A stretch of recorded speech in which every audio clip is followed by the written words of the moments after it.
It's your girl, Bueno Esta Chica. Word of the day, Peligre del Dia, which just means word of the day in Spanish. Compromise, an agreement where each side gives up something to meet in the middle and settle a dispute. Fair enough. We've heard the word compromise our entire lives. People have told us you have to be willing to compromise, have to be able to compromise. On some things you are going to have to compromise. These all facts. But what if I told you that a compromise was the only time that you were going to willingly, intentionally enter into an agreement to not get what you want? Now you're hearing it different. See, we moved in together and you said you wanted the air on 65. I said I wanted it on 75. So we compromised to put the air on 70. But at the end of our compromise, we're both still comfortable, which is a very important word when it comes to compromising.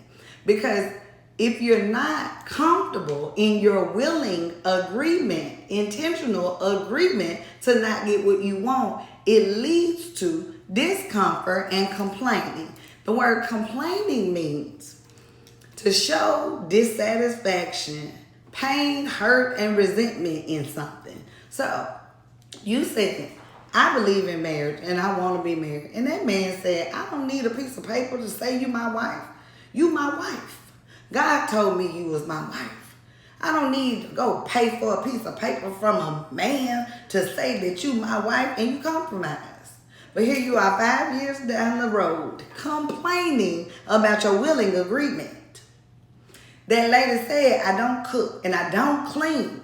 You said my grandmama raised me to be able to cook and clean. Baby, it don't matter. I got you. My mama and my grandmama raised me not to ever need a woman for nothing. So you ain't got to cook and you ain't got to clean. But here you are 5 years down the line complaining to every ear that would listen about your willing agreement and your compromise. So there's a scripture in the Bible in 2 Corinthians where it says, be equally yoked. 2 Corinthians 6:14. Do not be unequally yoked with unbelievers. It's a message that says you should avoid binding deep partnerships with people who have opposing spiritual values. But that goes with us in life. Opposing values altogether. Now, some things we can oppose on that don't lead to discomfort. But don't compromise so much of yourself. Be so willing to agree to not get what you want, to lead to discomfort and complaining to every ear that'll listen. You can avoid all of that by being equal.